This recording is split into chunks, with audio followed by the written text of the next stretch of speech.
Sveiki, Delfi žiūrovai ir skaitytojai.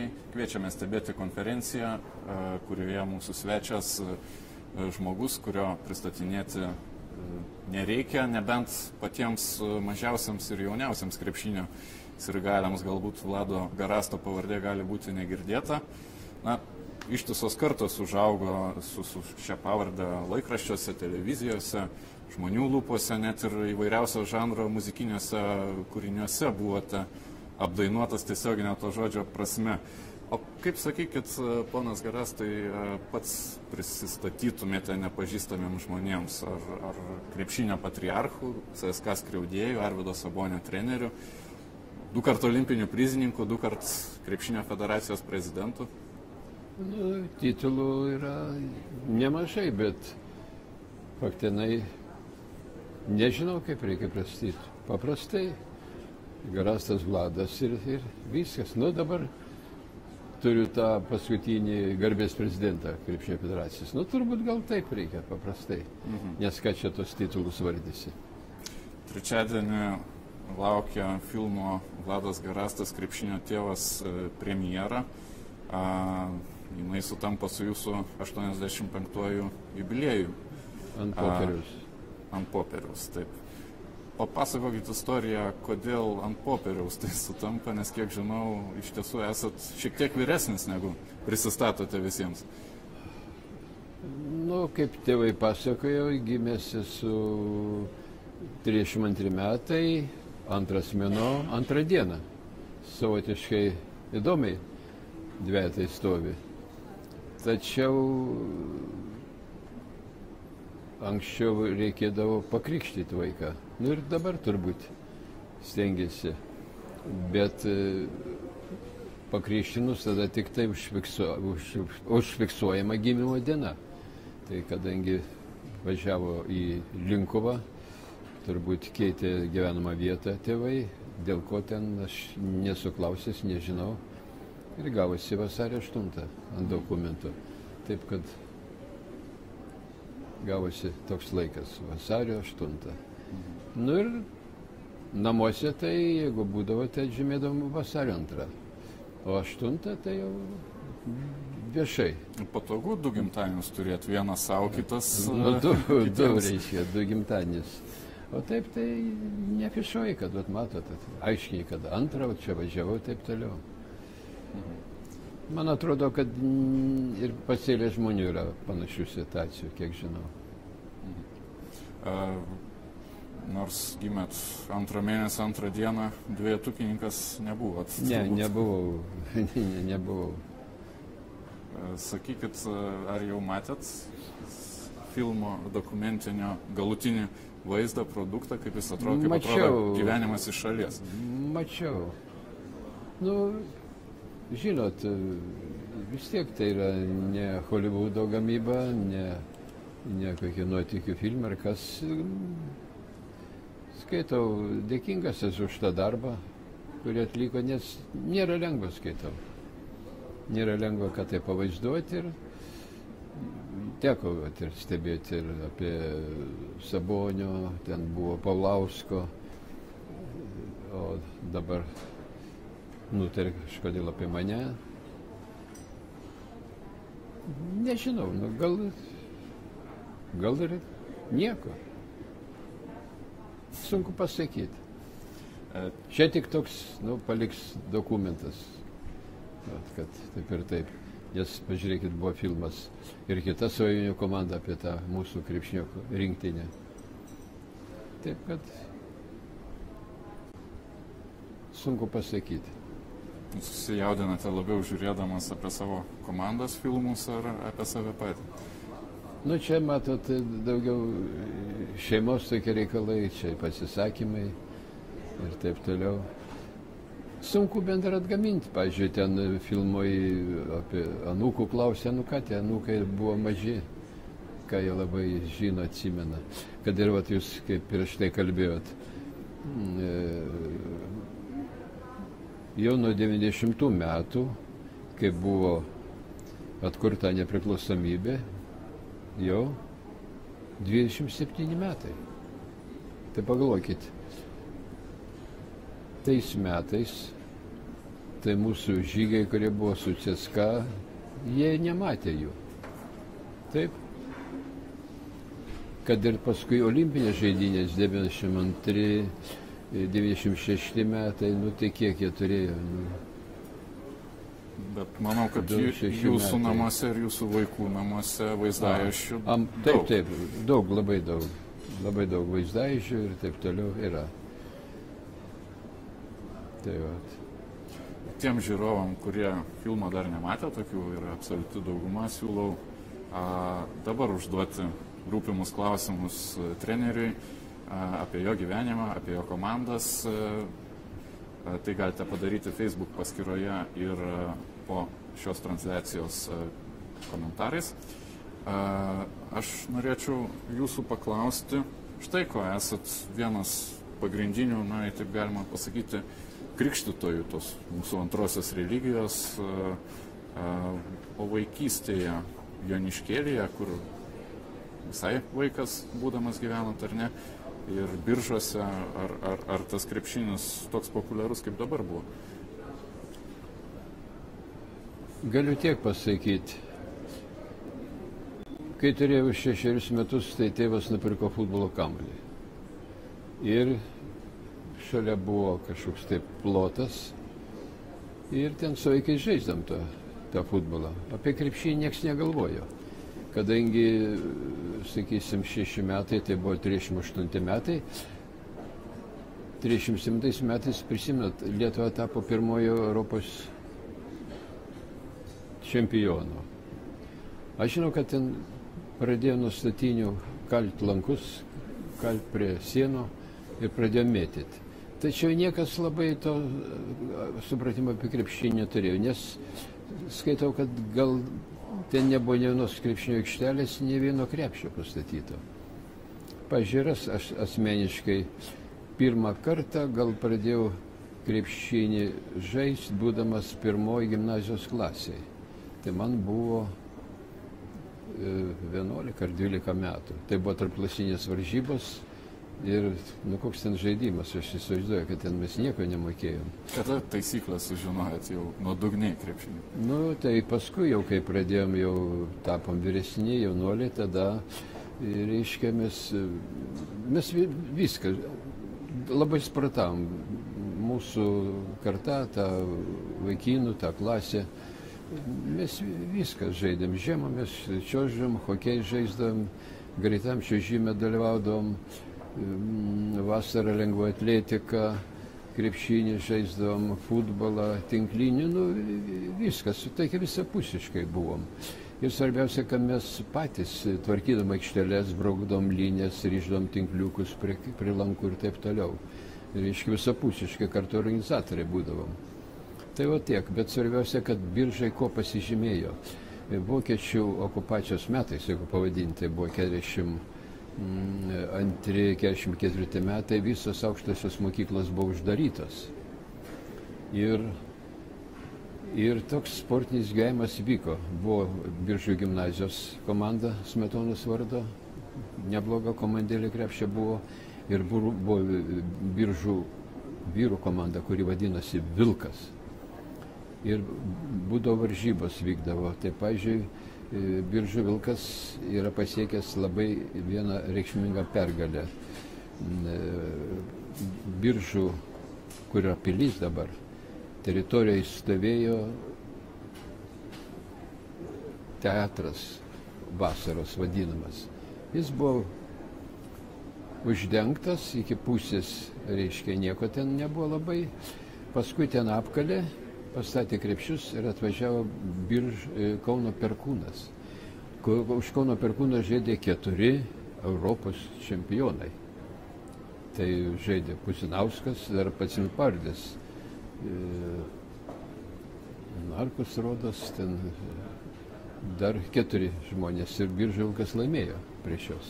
Nu, reiškia, toks susidomėjimas krepšiniu buvo visą laiką. Šitą medžiagą labai atspindi. Biržai turi labai gerą sporto muziejų.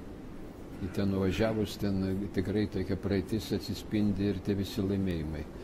Nu ir toks kažkaip buvo užpaimas to krepšinio. Vat iš ten, reiškia, mes ir mokėm žaisti. Jūs baigęs mokyklą Biržuose, vėliau persikėlėte į Kauną, ten baigėte kūno kultūros institutą, dirbat kūno kultūros mokytojų, grįžot į Biržus, ten kūno kultūros mokytojų. Aš į Biržus grįžau, kadangi norėjau padėti šeimai. Motina buvo mirus, tėvas 3 vaikai, nu ir dirbo Biržuose. Iš pradžių, žinot, atvažiavau, dar nebuvo darbo vietos, tai dirbau plaukimo treneriu. Vasarą treniravau plaukikus. O kur treniravot vasarą plaukikus? Ežere buvo pastatytas toks, buvo statomas baseinas 50x30. Bet užėjus, reiškia, karui buvo nutraukta statyba, bet ten paskui buvo padarytas nuo kranto iki to baseino, maždaug koks gal buvo 30 metrų, buvo lieptas, ateini ir ten baseine mokėm vaikus plaukti, bet tai faktinai paėmus, kas ten vyko, tai aš tik tai džiaugiausi tiek, kad ne vienas vaikas neprigėrė. Kadangi gilis buvo 2 metrai, tavo vaikų negali mokyti plaukti. Tai mano protas tai dar nelabai buvo išvystytas, bet organizatoriai, kurie rengė šitas pratybas, ką jie galvoja. Aš tik tai, pavyzdžiui, būdavau skaičiuoju tos vaikus. Nes žiūriu 12 grupė, žiūriu 10 ant vandens, kur dar 2. Jie pasineria, vėl iškyla, žinot, kvailystė buvo. Sunkiau nei žalgiriečius treniruoti. Sunkiau tikrai buvo. Nu, tai tas truko 2 mėnesius per vasarą, laimingai baigėsi. Ir vat, tokia pradžia buvo mano pedagoginio. Paskui žalgiriečius tos pačius vesdavotės futbolo žaisti, o į baseiną dažnai nueidavot? Nueidom į Girstupio baseiną. Nueidom po treniruotės, vis tiek reikia paplaukėti čia dėl kaip sakant, tokio dėl atsipalaidavimo gal daugiau. Nu ir jeigu moki plaukti neblogai, tai gali ir vandensvidį pažaisti. Nu vis tiek yra gerai dėl atsipalaidavimo pakeisti vieną sporto šaką kitą. Skaitytojas stebisi, kad Žalgirį pradėjot treniruoti būdamas 47 metų. Ar įmanoma įsivaizduoti šiais laikais šių dienų Vladą Garastą, kuris provincijoje dirba iki 50-mečio savo gyvenimo ir tuomet, sakykime, tokią vėlyvą karjerą susikūrė. Matot, ar yra jaunimas noro turi tai daryti? Gal reikia truputį panagrinėti šitą reikalą. Pirmailiai aš buvau patvirtintas Lietuvos jaunimo rinktinės vyrtreneriu. Reiškia, 17-18 metų. Ir išdirbau nuo 72 metų, baigiant 78. Tai sudalyvavau su Lietuvos rinktinė 3 visasąjunginėse varžybose, tai reiškia 73 metais Almatoj. 74 metais buvo asistentas trenerio, Božitkevičius, toks puikus treneris. Lvove vyko ir paskui vėl vyrtreneriu dirbau 76 metais Taškente. Tai per mano rankas praėjo daug krepšininkų. Ir iš jų 4 buvo iš Biržų, mano auklėtiniai. Reiškia, buvo net toks, pavyzdžiui, Linkevičius, auksinė ranka, kuris jau iš 10 klasės buvo atvykęs į Žalgirį ir tiko pagal savo žaidimą. Taip, kad aš ten sutikau visus pažįstamus. Tai yra vienas dalykas, kad nebuvo taip, kad aš kažkur nėriau į svetimą teritoriją ir nieko nesupratau. Tai vienas dalykas. Antras dalykas, reiškia, prieš mane dirbo mano žemietis Bimba, kuris taip pat buvo iš Biržų, su kuriomis visą laiką bendravom, kalbėdami, šnekėdamas, aš labai puikiai žinojau Žalgirio komandos padėtį. Tai jis dirbo 13 metų. Jis labai daug Žalgiriui davė, jo gretas ir Paulauskas buvo Modestas. Tai va taip. O paskui jis išvyko į Vilnių, į universitetą, dirbti katedrą, perėmė kiti ir buvo taip, kad, reiškia, 79 metais pavasarį Žalgiris užėmė 11 vietą, o Vilniaus statyba buvo 3. reiškia, atsirado kita komanda, kuri žymiai buvo geresnė kaip Kauno Žalgiris. Kauno Žalgirio treneris buvo, reiškia, atleistas ir buvo pradėta ieškoti trenerio, kas jais dirbti. Ir kam siūlo, niekas neina. Man... Skaitytojas domisi, kas buvo konkurentai jūsų dėl... Nebebuvo konkurentų. Nebebuvo konkurentų. Niekas nenorėjo, niekas netikėjo, niekas neėjo. Sako, nėra ko ten eiti. Reiškia, aš buvau šeštas. Aš buvau šeštas, kuriam, reiškia, pasiūlė eiti. Tik tai mane sugitavo mano draugas Sargūnas, kuriam ir siūlė. Mes kartu baigėm institutą, kartu žaisdavom. Jis man pasakė, klausyk, Panevėžys, sako, tai vis tiek ne Biržai. Panevėžys buvo, turėjo rūmus, gerą komandą Panevėžys turėjo. Panevėžys klestėjo krepšinis, jis to užsiminėjo. Sako, pabandyk, gal kas išeis. O kaip tik tai dar 1977 metais moksleivių spartakiadai Lietuvoje Biržai tapo moksleivių spartakiadų čempionais. Reiškia, tam kaime buvo 2 vidurinės mokyklos ir tampė čempionų Lietuvos, suprantat? Tai jeigu ten yra Kaune 50 vidurinių mokyklų arba Vilniuje tiek, jie negali aplošti kaimo, sako, tu gerai dirbi, sako, ne tiek aš gerai dirbu, bet sako, jūs blogai dirbat, kai jūs negalite nugalėti. Teisybė. Tai va tokia istorija. Ir sutikau pabandyti. Bet aš turėjau planą.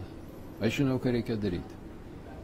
Aš jau buvo viską, pirmą eilę reiškia, aš padidinau krūvį fizinio pasiruošimo, kada, reiškia, treniruodavausi 3 dienos darbo, 1 dieną laisvo, aš padariau 4 dienos darbo. Toliau pakeičiau visai taktiką, labai daug dirbau ant technikos, ant žaidimo 1-1. Grinai pakeičiau visą tą sistemą, nežinojau, kaip buvo dirbama, taip toliau. Galiu pasakyti rezultatą. 79-80 metų sezonas su tą pačią sudėtim nuo 11 antrą vietą. Ar žaidėjai greitai suprato, ko iš jų prašote, kiek per karjerą iš viso maištų teko gesinti, ar tokių būdavo jūsų komandos? Gal turbūt sugebėjau tą diplomatiją išlaikyti, žinojau, kad kažkaip stengiausi padėti žmogui ir gyvenime, žinoti buitį jo, nes visi žmonės, kaip sakant. Ir čia nežinau, ką čia dar labai tokio ypatingo papasakoti, bet, kaip sakant, pavyko. Nors aplinkui girdėdavau, kaip derėdavosi iš šampano dėžės, kad šiais metais Žalgiris iškris iš aukščiausios lygos. Žinot, man klausytis nebuvo taip labai malonu. Ir taip toliau. Ir tada 80 metai buvo olimpiniai metai, nes Maskvoje vyko olimpinės žaidynės. Ir buvo du turai, reiškia 2 ratai. Išvykose būdavo turai, suvažiuoja 6 komandas lošia ir taip toliau. Ir tada pavyko jau Kijeve aplošti CSKA. Net. Toks dalykas įvyko. Buvo anksčiau toks dėsnis, kad su CSKA tai yra poilsio diena. Reiškia, nieko nebus vis tiek. Kažkaip tai savotiškai pavyko įgyvendinti, ką galvojau. Žaidėjai labai gerai dirbo. Pats vedžiau fizinį pasiruošimą, nebuvo jokio fizinio pasiruošimo trenerių, nes aš praeitį ir buvau lengvatletis. Aš bėgiau vidinius nuotolius, barjerinį bėgimą. Aš labai puikiai supratau, kaip reikia paruošti žmogų, kaip jam įduoti greitį, greičio ištvermę, jėgą, taip toliau. Man nereikėjo, kad kažkas ten padėtų. Pats darbo daug buvo, bet kada pradedi laimėti, komanda pradeda tavim tikėti. Jeigu tu dirbtum ir, pavyzdžiui, būtų nepasisekę, būtum pralošęs, būtų kitaip buvę. Bet tada tikės, kada tu laimi. Ir taip toliau. Žymiausias jūsų auklėtinis be abejo yra Arvydas Sabonis, bet daug kitų garsių žaidėjų perėjo per jūsų rankas, nuo Virginijaus Jankausko iki Mindaugo Lekerausko, nuo Sergejaus Jovaišos iki Rimo Kurtinaičio, skirtingos kartos. Prie kurio žaidėjo sunkiausia jums buvo prieiti, kuris sunkiausiai įsiklausydavo į jūsų reikalavimus žodžius? Aš tai noriu pasakyti, kad nenorėčiau išskirti, kad su to tai jau baisu buvo, su to vėl kas nors ir panašiai. Yra valdymo tokie tipai. Reiškia, yra demokratinis valdymas, yra liberalus valdymas, yra autokratinis valdymas. Aš esu demokratas. Bet aš tariuosi su komanda. Pavyzdžiui, kada mes Lietuvos rinktinėje ruošiamės olimpiniam žaidynėm, tai mes geriausi žaidėjai, treneriai susėsdam, kokius derinius darysim, rodydam taip ir taip. Jie turi žinoti, ką dirbs ir ko jiems reikia. Nekiši, pažiūrėjau, kokį pratimą naudoja, jis blogas. Ne taip, kad aš pasakiau ir taip. Ne, jeigu jis netinka, galim prieiti prie kito varianto. Ir kada randi bendrą tokią kalbą tarp savęs, reikia, kad taim tikėtų ir kad šiek tiek gerbtų. Tai vat, toks dalykas.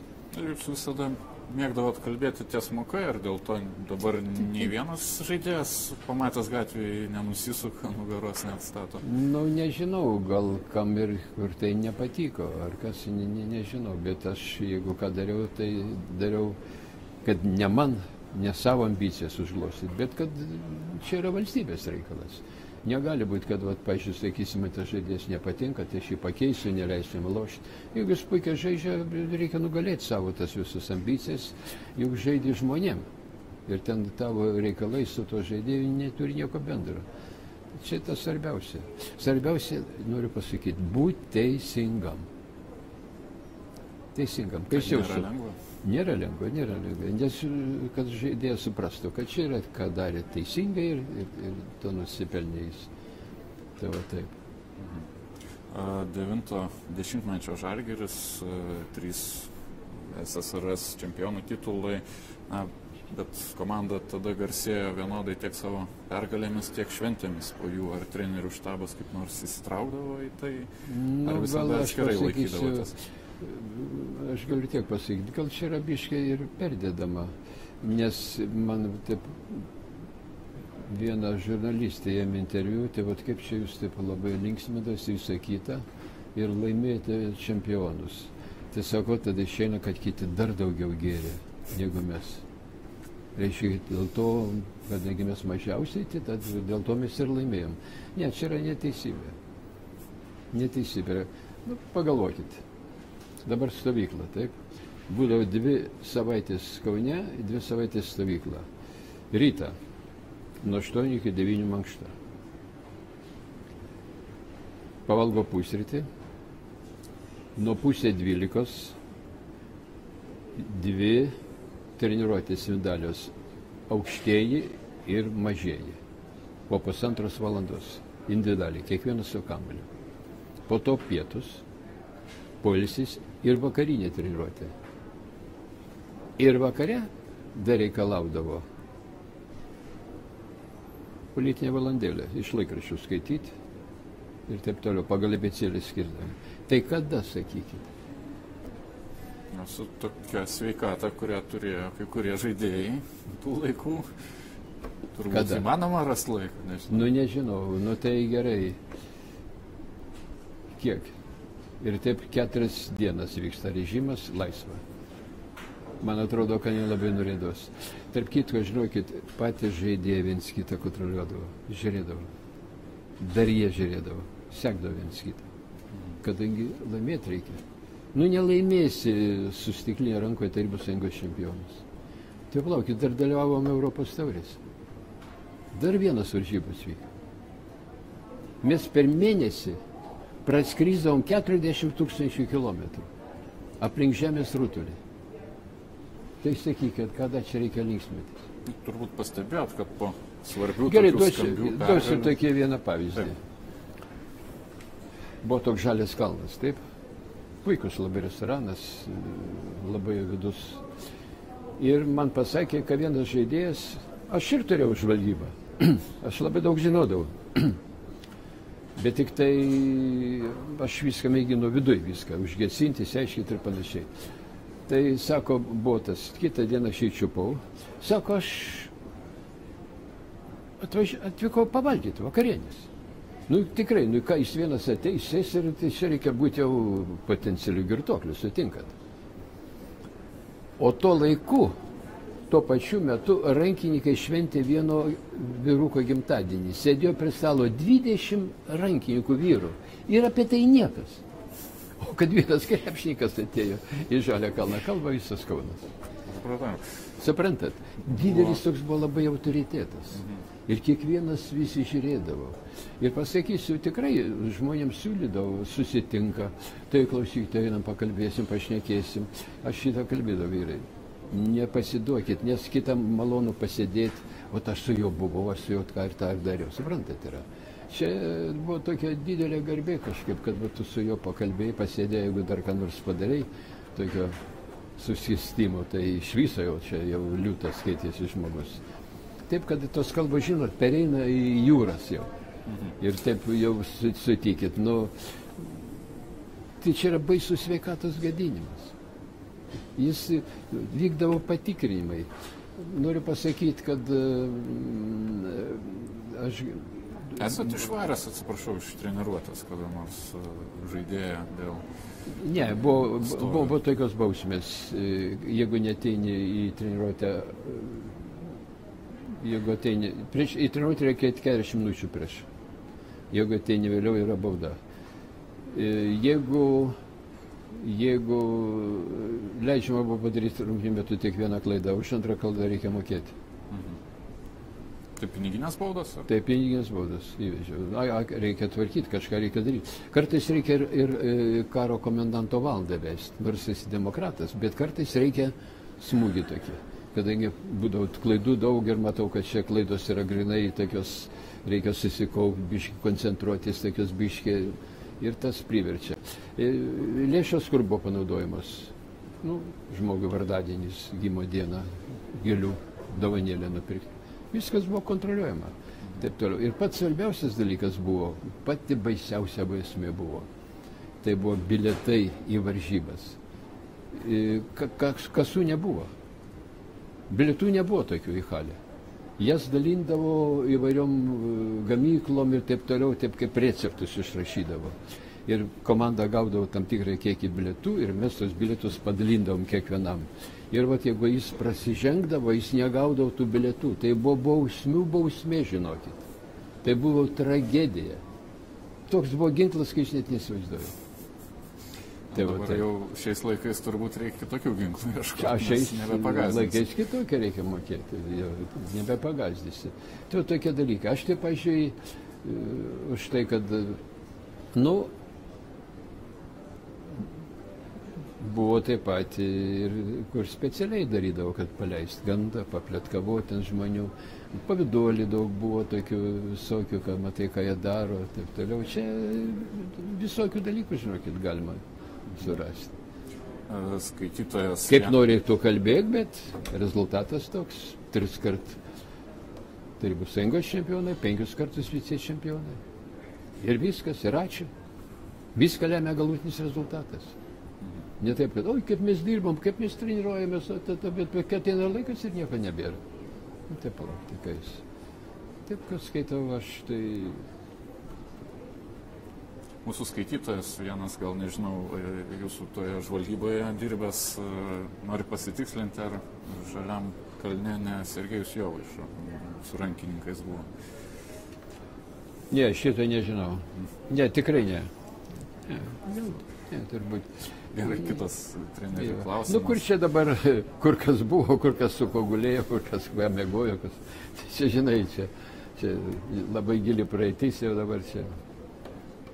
Kitas klausimas, treneri, kaip jūsų santykiai su Velioniu amžinatilsį Aleksandru Gomelskiu klostėsi?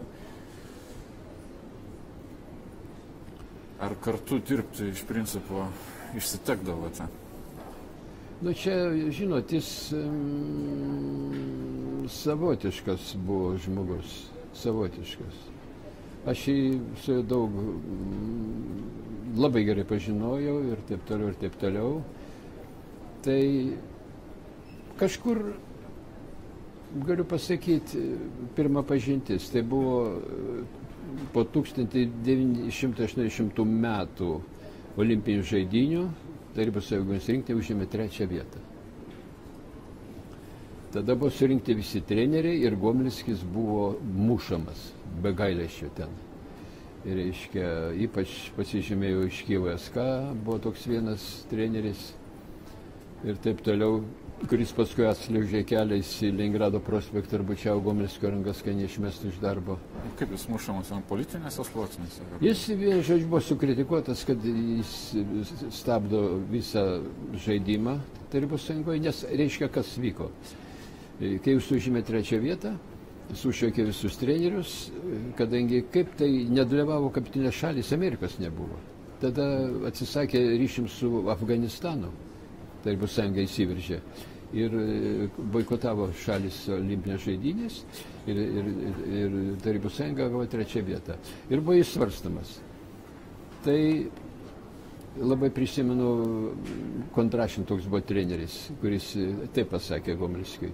Sako, iš kur mes galime išlošti, kadangi mes esame apsitvėrę kiniečių sieną. Mes, žinot, kur galime išvažiuoti? Tik į Lenkiją tuo laiku. Niekur negalima išvažiuoti. Už 2. vietą mums buvo pakvietę Čekoslovakai, tai reikėjo nueiti kryžiaus kelius, kad galėtume nuvažiuoti Čekoslovakiją turnyrą sudalyvauti. O tuo laiku, kol Gomelskis ruošė Tarybų Sąjungos rinktinę važinėjo po visą Europą ir ko reikėjo. Ir norint, reiškia, kad išvažiuoti, jis sakydavo, vaikinai turi veržtis į rinktinę. Toks obalsis buvo. Tik čia yra kelias tau išeiti į viršų. Nu ir man reikia pasisakyti. Žinot, aš 1 metai, kaip sakant, jaunas aukščiausios lygos treneris, taip pradėjau, sakau, žinot, jeigu Kačenko būtų įmetęs iš po krepšio, tai sakau, būt nereikėjo dabar Gomelskio svarstyti. Jis sėdėjo taip, atsisuko staiga į mane, nustebo, kaip čia vienas toks žmogus labai maloniai kalba. Nu ir kažkaip matyt, jam padariau tą įspūdį, kadangi taip ir buvo. Žaidė su italais pusfinalį, buvo 1 taškas italų, Kačenka 2,20 m iš po krepšio prametą. Ir baigėsi laikas, ir 1 taškas italų. Tai va taip. Ir tada leido iš karto dalyvauti. Tuo mes už 2. vietą pradėjom dalyvauti taurių taurė, reiškia, tai buvo čempionas dalyvavo Europos tauriai, 2. vieta taurių taurė ir 3. vieta Koračio taurė. Iš karto paleido visas komandas. Reiškia, norint, kad būtų tvarka, kaip dabar vat, su to vaiku yra, kad kol tu šulnį tada uždengsi, kai kris porą vaikų, tada uždengia šulnį. Ir tada pamatė, kad reikia išeiti į Europą. Negalim būti užsidarius. O tas pavyko. Nu ir paskui ten pasikalbėdome su juo. Bet ar jums Koloj neliko už tą paramą? Ne. Tik tai mes su draugu važiavam ir kalbėjom, kaip 87 metais buvo 3 kartą tapom Tarybų Sąjungos čempionais. Paėmė Gomelskis iš mūsų Sabonį. Įsivežė į Maskvą. Ir pirmos plėfo rungtynės Kaune mes be Sabonio pralošėm 10 taškų CSKA. O ten nuvažiavus, jis mėnesį buvo, aš dar skambinau jam, sako, nusėdžiu ant taburetės į krepšį mėtau ir ten nieks jo negydė. Tai paskui pas visą Sąjungos sporto pirmininką Gramą 3 ar 4 valandas sėdėjom prie durų, kad leistų Sabonį žaisti už mus, reiškia. Tai paleido, nusakė mums pamokslus visokius ir kai atėjom jau apšilinėjo. Ir išlošėm 1-1, o paskui 3 laimėjom po pratęsimo. Tokios buvo labai, skaitau, įsimintinos varžybos. Tai va tokie dalykai. Bet faktinai jis buvo gudrus, galim kažkokiai pasimokyti ir labai, nenoriu pasakyti, kaip buvo vyresnis sūnus apie jį įsireiškęs. Žinot, žmogus miręs, reikia kalbėti gerai, reikia laikyti senų Lietuvos papročių. Ačiū. Pasibaigus sovietmečiui, atkūrus nepriklausomybę, išvažiavote į užsienį padirbėti. Kai kuriuose šaltiniuose jūsų biografija yra nurodomas Stambulo Galatasaray klubas. Kaip atsirado šitas įrašas? Čia yra suklysta.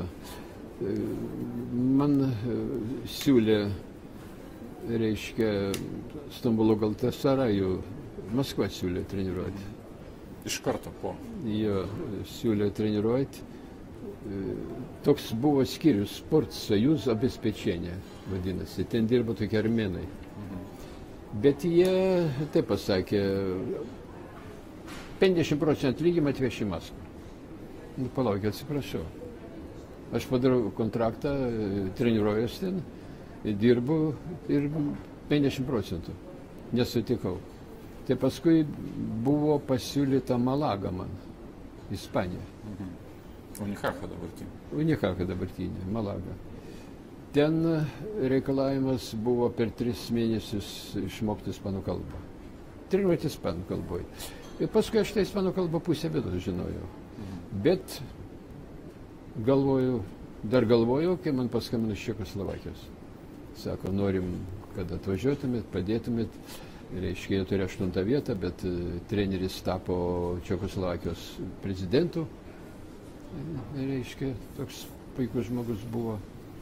Nu, tai va, tai buvo. Taip, kad neteko nuvykti vien dėl tokių dalykų. Nu, kažkaip per daug jau išnaudotas žmogus būtum buvęs. Neišėjo. Iš viso viską reikėdavo atvežti, bet anksčiau. Jeigu ką uždirbė, turi atvežti. Ir Žalgirio atlyginimų reikėdavo dalintis, ar ten nebūdavo kuo? Ne, nu tai jeigu tokių turnyrų, mes darom turnyruose, būdavo ten, mokėdavo pinigus, vadovas tai būdavo iš Maskvos ir taip toliau, žinai, žaidėjas sakytų, palauk, mes uždirbam tokį, nieko panašaus, išvežė ir viskas. Čia tokių daug atvejų buvo. Galiu palyginti, kad ir mūsų, sakysim, atlyginimai buvo 200 rublių, 300 rublių, nu, kas sąjungos rinktinė buvo 400 rublių. Nuvažiuojam žaisti su Madrido Realu. Ten ėjo toks Ispanijos žurnalas, Gigantes. Nu ir ten žiūrim vieną kartą atlyginimą prašyti tų žaidėjų. Žiūrim į mėnesį, 37 000 dolerių. Taip toliau, palyginti 200 rublių prieš 37 000. Tai jau tokie dalykai buvo. Ir laimėdavom. Reiškia, esmė piniguose. Pasirodo. Tai pasirodo. Na, apie šių laikų krepšinį kalbant, skaitytojai domisi, kodėl Lietuvoje nebereikalingas atrodo Rimas Kurtinaitis, ar tam asmeninės jo savybės turi įtakos? Nu, čia klausimas galbūt ne man. Matomai, gal prezidentas norėjo, kad treneris būtų gyvenantis Lietuvoje. Dėl ko? Pirmiausia, sistema pati, kuri ateina.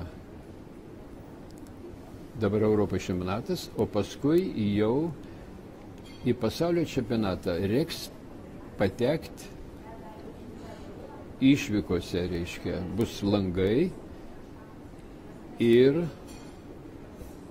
treneris, jeigu gyvens užsienį, o žaidėjai gyvens Lietuvoje, tai jam bus labai sunku suderinti su to klubu ir su visko. Čia tokios didelės bėdos, net ir žaidėjai, kurie turės atvykti iš ten, ir labai bus sudėtinga.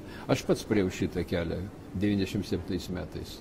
Matyt, tą turi galvoj ir prezidentas kreipėsi į Jasikevičių, Jasikevičius dar 1 metai, jis atsisakė, nu ir paskyrė Adomaitį, kuris visai gerai pasirodė Lietuvos čempionate ir jis buvo jau anksčiau paskirtas antros rinktinės treneriu. Nu ir taip. Jūs manot, kad geriausi žaidėjai iš užsienio, kurie žaidžia atrankos varžybose, nedalyvaus už Lietuvos rinktinę nežais? Jie turėtų dalyvauti, bet, pavyzdžiui, sakykit, ir atvažiuos mūsų 3 iš iš NBA, akivaizdu, kad netvažiuos. Neatvažiuos, ne, man neatvažiavo. Aš žinau, kaip buvo, net už Madrido Realą žaidė Karnyševas toks, ten vėl kitas žaidė. Tai pasako, traumą turi, gytas neleidžia, vėl kas nors. Ant galo yra, tai ir suinteresuoti, kad tas gal nebūtų ten. Suprantat, čia povandeninės srovės visokios vyksta, o čia labai yra blogas dalykas. Labai blogas dalykas. Čia tiesiog Lietuvai tai sudėtinga. Jau reikia sudaryti ir čempionatą, kitokios struktūros, kad galėtų žaidėjai susirinkti, galėtų važiuoti žaisti. ir dar jeigu Eurolygoje reiks dalyvauti, labai keblu bus, aš praėjau tą kelią. Tai yra labai labai sunku, tik laimė, kad aš to laiku treniruoju atletą. Tai aš su tais atleto žaidėjais, dar biškai vieną kitą, aš šiaip taip išvinguriau ten, patekom dar Europos čempionatą 27 metais. O taip čia yra sudėtinga. Ir matomai prezidentas šitą galvoja, kad reikia vietoje, jeigu turi visi atvažiuoti ir treneris, ir turi žaidėjų dar atvažiuoti, tai labai sudėtinga yra. Nes, pavyzdžiui, graikai, kada 80 metais tapo Europos čempionais, jie visi po kartą susirinkdavo į treniruotę. Visi. Vieną kartą į savaitę suvažiuodavo iš visų vietų ir treneris taip ištisus metus. Tai palaukit, kiek jie treniruočių sutaupė ir taip toliau. Gal ir toks modelis reiškia reikalingas, bet kad treneris vietoj šitą lengva padaryti. Tai skaitau, tokia mintis gal buvo. Na, Lietuvos... Ne taip, kad ten prieš Kurnaitikas nustatė, ne, nieko panašaus. Lietuvos moterų krepšinėje rinktinės tiesiog mažai yra iš ko suburti. Kaip jūs ateitį matot moterų krepšinę? Jis jums irgi nėra visiškai svetima.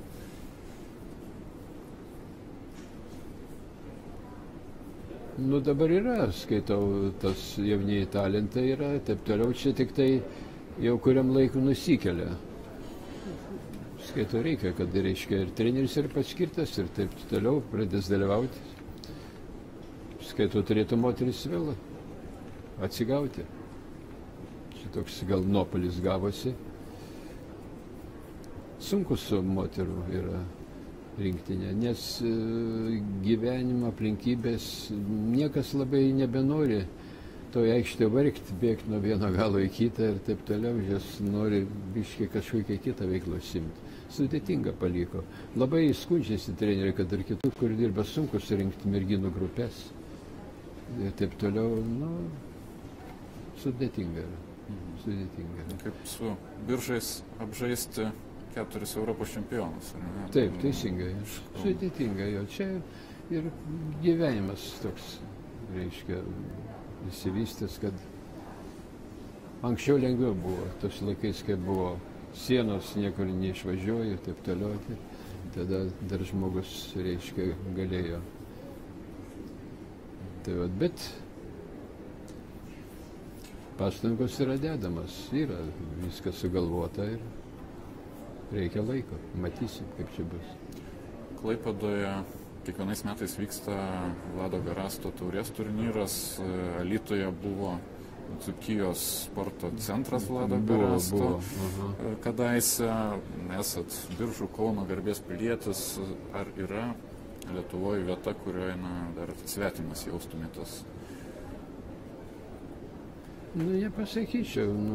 Lietuvoje turbūt savas gal esu. Kuris miestas jums pačiam yra artimiausias širdžiai? Tai skaitau Biržai, aš sakyčiau, Biržai, Klaipėda, Kaunas. Bet man ir kiti miestai labai yra geri savi. Pavyzdžiui, neturiu tokio, kaip sakant, čia Vilnius, Kaunas. Kodėl? Puikus miestai, Vilniuje ir labai daug visko esu praleidęs ir dalyvaujas. Aš pirmą kartą Vilniuje buvau 46 metais. Čia Vilnius buvo griuvėsiai, nieko čia nebuvo. Stadione tam Žalgirio man tai gaila, kad jį čia nuvertė, užgriovė, ten prisimenu, buvo tik pylimas. Ir tribunėlė tokia, ten bėgau. Tapau berniukų grupėje 1000 metrų bėgimo čempionas ir taip toliau. Paskui 50 metais buvo pirmoji dainų šventė ir vokiečių belaisvėje pastatė tribūnas. Aš viską atsimenu. Taip kad Vilniuje labai daug varžybų buvo, daug praleista čia laiko ir taip toliau. Bet vakar džiaugiatės turbūt, kai Žalgiris įveikė Lietuvos Rytą? Aišku, kad aš einu Žalgirį, be kalbų, jeigu simpatizuoju. Kad Vilnius žaidžia su kitais, aš sergu už Vilnių. Aš noriu, kad jie laimėtų. Kai buvot federacijos prezidentas, ar tos simpatijos aktualios? Stengiausi tada būti lojalus. Federacijos prezidentas turi būti lojalus. Jam visi lygus, visi vienodi, visiems turi padėti, jeigu gali, taip toliau, nieko nenuskriausti, nieko nepažeminti. Laikiausi tokios taisyklės. Taip darė. simpatijos, tai žinot, kaip aikštė, visada pasidalina. Dabar esat buvęs Vilniuje Lietuvos futbolo rinktinės rungtynėse pastaruoju metu, nebuvau. Kurios trenerių štabe jūsų Anūkas Rokas yra jo. Turbūt sunkiosios atletikos gerbėjų irgi nespėjot tapti. Jūsų kitas Anūkas Vladas jaunesnysis generaliniu sekretoriumi federacijoje. Netapau.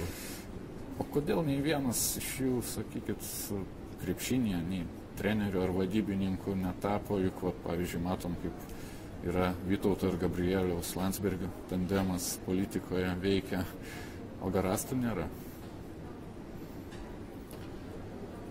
Nežinau, reiškia,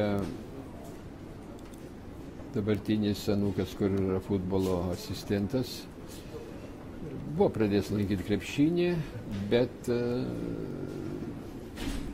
jis aiškino, kad ten buvo treneris, kuris tyčiojasi iš vaikų ir jis įsižeidė ir nebelankė. Jis ir dabar labai kovoja už šitą, kad iš vaikų nesityčiotų.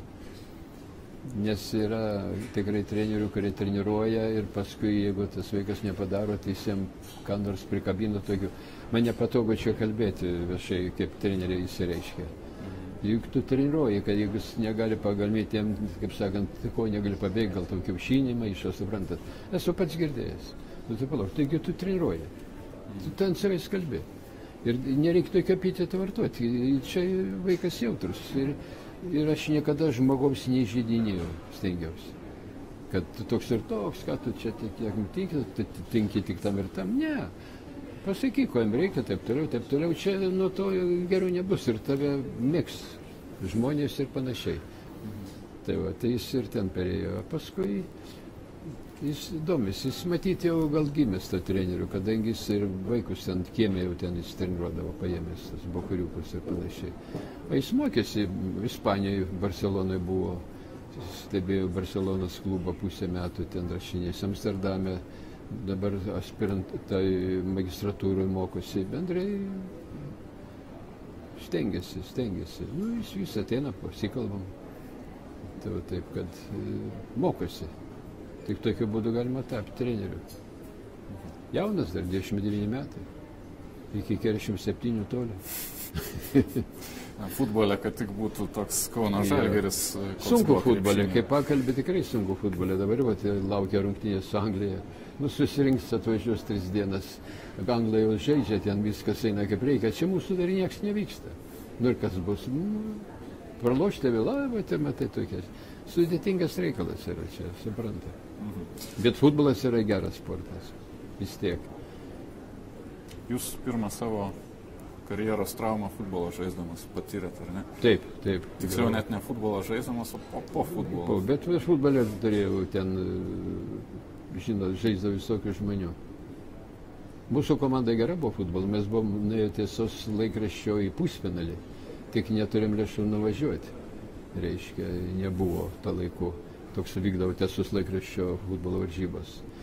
Čempionai būdavo Kauno Inkaras. Mes turim, atrodo, atvažiuoti į Kauną žaisti su Inkaru. Nes mūsų komanda kokia buvo, Biržėse stovėjo, kiekvienam rajone stovėjo garnizonas. Ir buvo 4 futbolistai rusai, kurie gerai žaidė futbolą. Tai labai daug nuveikdavo, čia kartu buvo. Tai va taip. Ir dėl to visą laiką visur laimėdavo. Bet paskui aš jau mečiau, kadangi persimečiau lengvą atletiką, sudaužo tave. Žinot, kiti žaidžia tokie, kaip apačia, tai nualpgali. Jis kaip varo tau per kojas. Nežiūri nieko ten, žinokit, tai baisus reikalai yra. Ir paskui nepaini ten kokį mėnesį. Na, treneri, mūsų laikas visai artėjo prie pabaigos. Jūs esat matęs 3 Lietuvas. Prieškario, sovietmečio, Antrąją Respubliką. Taip. Ko palinkėtumėt šaliai ir jos krepšiniui šiandieną? Ko dar trūksta mums čia Lietuvoje? Ko trūksta pirmai eilėj, tai aš tai dar taip plačiai žiūriu. Pirmai eilėj tai pirma, ko trūksta, tai Vilniui trūksta stadiono. Galiu drąsiai pareikšti. Gėda. Vienintelis sostinė Europai, kur neturi savo stadioną. Negali tai būti. Tam stadione dar yra lengvoji atletika, bėgimo takai, sektoriai įvairūs, kur galima pravesti aukšto lygio lengvos atletikos varžybas. O kodėl negalėtų Vilniuje vykti Europos lengvos atletikos čempionatas? Sutinkat? Kodėl galėjo būti krepšinio čempionatas? Bet norint, kad būtų, reikia bazės. Ir jeigu mes ją statom 26 metus, tai gal truputį per ilgai. Aš manau, kad aš nieko nešmeižiu. Aš sakau gryną teisybę. Ką kalba visa Lietuva. Vilnius toks puikus miestas. Taip pat senovės graikai sakydavo, kad jis nemoka nei skaityti, nei plaukti. Baseino reikia. Ir pirmaliai Vilniui reikia baseino. Taip. Kiekvienas vaikas turi mokėti plaukti. Dabar kiek nuskęsta be reikalo. Įsaugoti gyvybės. Tai jau tokių klausimų. Nu ir Vilniaus sporto bazės dabar kaip 40-aisiais, kai pamatėt pirmą kartą. Nu tai... Griauta. Panašiai, žinai. Nu ir aišku, reikia gal finansavimą gal sutvarkyti, vis tiek be finansų sudėtinga. Aš tai siūlyčiau tokį variantą, kad negalima gal kultivuoti kokį 70 sporto šakų, nu neišeina. Bet grinai pasižiūrėti pagal 6 olimpinės žaidynės, kur ten mes dalyvavom, kur ten neblogai pasirodėm ir atkreipdėmėsi į tas sporto šakas ir jom padėti valstybinių požiūrių. Aš neišskiriu, nesakau, kad čia krepšinis, bet tai turi būti ar ten kita. Visos vienodai nusipelnė, nes visur vienodai sunku, visur reikia, kaip sakant, didelis valios, prakaito ir darbo įdėti. Nes vis tiek sportas yra didelis dalykas, teko dar man anksčiau olimpiadoje Kinijoje kalbėtis. Ir politinių požiūrių, sakysim, būtinai reikia, kad bent kokia žaidimo komanda būtų olimpinėse žaidynėse. Nes ten Lietuvos himnas grojamas 8 kartus ir vėliava keliama 8 kartus. Yra pasakymas, kad jeigu ten mūsų nėra, reiškia iš viso mūsų nėra. Mes turim būti pasaulyje, mūsų turi matyti visi. Ir vienas toks dalykas yra sporto meistriškumas, kurio reikia siekti. Reikia ir bendro lygio siekti, kad visi būtų sveiki, sportuotų ir skaito visuomenė būtų sveikesnė ir panašiai. Čia sprendžia sportas daug dalykų. Reikia, kad kultūra aukšto lygio būtų, teatrai reikalingi, simfonija orkestrai reikalingi ir taip toliau. Viskas reikalinga. Tauta kultūringa turi turėti viską ir visos šakos yra svarbios ir reikia jas atkreipdėmėsi. O mano toks palinkėjimas būtų. Reikia tikėtis, kad jei ne rytoj, tai kažkada jis išsipildys. Aš manau, kad bus taip. Bus. Turi būti. Aš neįsivaizduoju. Kitaip negali būti. Dėkui treneriui Vladui Garastui, kuris šiandien svečiavosi pas mus ir linkime gražaus jubiliejaus trečiadienį, gražios šventės. Su jumis buvo žurnalistas Mindaugas Augustis. Ačiū stebėjusiems šią transliaciją. Susitiksime kitais kartais. Iki.